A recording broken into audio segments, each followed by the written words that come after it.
I'm Bruce Ramshaw, Chief Medical Informatics Officer at Caresyntax, and I want to talk to you about our clinical data as a service and how we're applying data science to real-world patient care and partnering with industry clients to help measure and improve value for patients, but also assess and highlight the value of your products.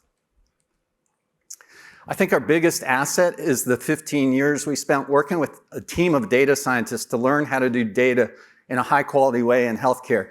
Data is a mess in healthcare. It's in fragmented repositories, it's poor quality. We've learned how to clean the data and create high-quality data sets, and I'll talk a little bit about that. Our Caresyntax platform is agnostic to data. We can ingest any type of data and then apply the data cleaning and analytics to produce high-quality outputs and meaningful insights. The process is a published patent. Again, we spent many years learning how to apply data science to healthcare. It starts with a definable surgical process, that's context. Data requires context to be meaningful. And we identify engaged clinicians working with our industry partner. We define specifically what matters in the patient factors, what matters in the treatment factors where your products are, and how do we define value-based outcomes in the context of that surgical process for that local environment. And then we do feedback loops to curate the data to produce that high-quality data set and meaningful insights. At Caresyntax, we do the work. Our clients don't have to touch the data.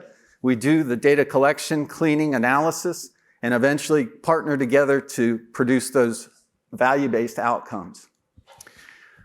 We're differentiated in that we look at the whole cycle of care. We look at all the data that matters in that whole cycle of care. We get meaningful data. We also lower the hurdles. Our CQI method does not require IRB submission, so we don't have to go through that process. We get data faster, and so we can charge less for our service compared to traditional clinical trials. And the return on investment is much faster, whether you're looking for return as far as scholarly productivity, publications and presentations, marketing materials, or even influencing an FDA approval for a new indication or removal of contraindications. We can generate that in typically months instead of years. And I'll give you one example. We worked with a company called SurgiQuest in 2014. They had a low-pressure pneumoperitoneum technology. Typically, when we use a pneumoperitoneum for minimally invasive abdominal surgery, we have a pressure at 15 millimeters of mercury. That's pretty tight.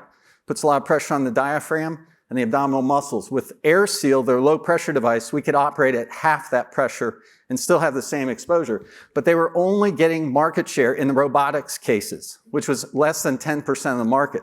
And so we did a CQI project with them in laparoscopic ventral hernia repair. In 9 months, we had over 100 cases. We demonstrated the value. We wrote a white paper together, and that white paper was used by their sales force to open doors they couldn't get through before. And that led to accelerating market share growth in laparoscopy. 6 months later, they were acquired by CONMED for $265 million. And the CEO said our CQI data actually improved their valuation by tens of millions of dollars. CONMED continues to be one of our clients, and we just did another CQI project in pediatric surgery where the FDA approval was for patients who weigh 20 kilograms and heavier, but pediatric surgeons were using it off-label because lower pressure, smaller kids, it just makes sense. So we worked with Children's Hospital of Philadelphia, Children's Hospital of Georgia. We collected over 130 patients, half below 20 kilograms, half above. And we saw that there was safety and effectiveness. They brought it to the FDA last year, and they gave them expanded indication in pediatric surgery, all based on our CQI-generated data, no IRB, no clinical trial. And I want to show you a couple of ways that we interact with data with our clients in our clinical sites. This is all the ventral hernia repairs done at one hospital over the period of a year. And we looked at patient outcomes like length of stay, but also financial outcomes. And we found in this hospital for this year, the average ventral hernia repair was a loss of over $2,000 per patient, but a range of $10,000 profit to over $32,000 loss. And we were looking at one of our clients' drugs, Exparel. It's a long-acting local anesthetic. Most local anesthetics last a few hours. Exparel can last days. So you can imagine how nice that is for post-surgical pain control for a painful surgery. But Exparel cost $300. The short-acting local anesthetics cost about $1. So the manager of the pharmacy budget doesn't want anybody using Exparel because of the negative impact on their budget. But that's not what matters to the patient outcome or even the outcome for the hospital. So when we looked at the data, when Exparel was not used, length of stay was over 70 hours, and the hospital lost over $3,000. When Exparel was used, the length of stay was just 36 hours, and the hospital lost about $1,500. So there's a $1,500 net benefit financially, despite the $300 extra cost. And I don't know of any hospital that looks at their data this way. We have another client, an academic medical center in the Midwest, and their surgeons wanted to look at their ventral hernia repairs. They were concerned about the outcomes, especially most recent financial outcomes. So we first looked at RVUs. Most hospitals think that if they increase RVUs for their surgeons, they'll increase profit. But when we looked at the profitable cases, the RVU actually was less. So there's no correlation with profit by RVUs. So then we looked at actual profit or loss by year. In the first 5 years, till 2022, they had a pretty steady profit, about $700 per case, which translated to about $100,000 net profit. But when we looked at 2023, profit tanked to a loss, about $100,000 worsening net profit. So we looked into the data and we found there was a coding change. They started coding by hernia size. So we looked at the smallest hernias, 3 centimeters, and we saw they were making a profit, but only if they did open surgery or laparoscopic surgery. If they did robotic surgery on those small hernias, they were losing almost $1,000 per case.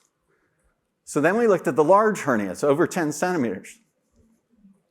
And we saw they were losing money, but only if it was done open or laparoscopically. When they used the robot on the large hernias, they made nearly a $3,000 profit. So we quickly, by interacting with the data, we were able to help those surgeons see how they could return to profitability. I just want to thank you. This is really what Major League Baseball did with Moneyball almost 30 years ago. So we're now finally getting to the point in healthcare where I think it's time to apply data science principles. And when you read the book Moneyball and you learn a little deeper about how that happened, Billy Beane was the general manager of the Oakland A's, and they asked him in the book, what did it take to embrace data science? He said, well, it took a certain level of humility. We thought we knew what to do in every baseball situation because we were baseball professionals. And what we learned, we really didn't know. And we had to become humble and allow us to interact with the data and really learn what really is the right thing for this situation, in this environment, in this time. And I think we're ready to begin to do that in healthcare. I want to thank you very much.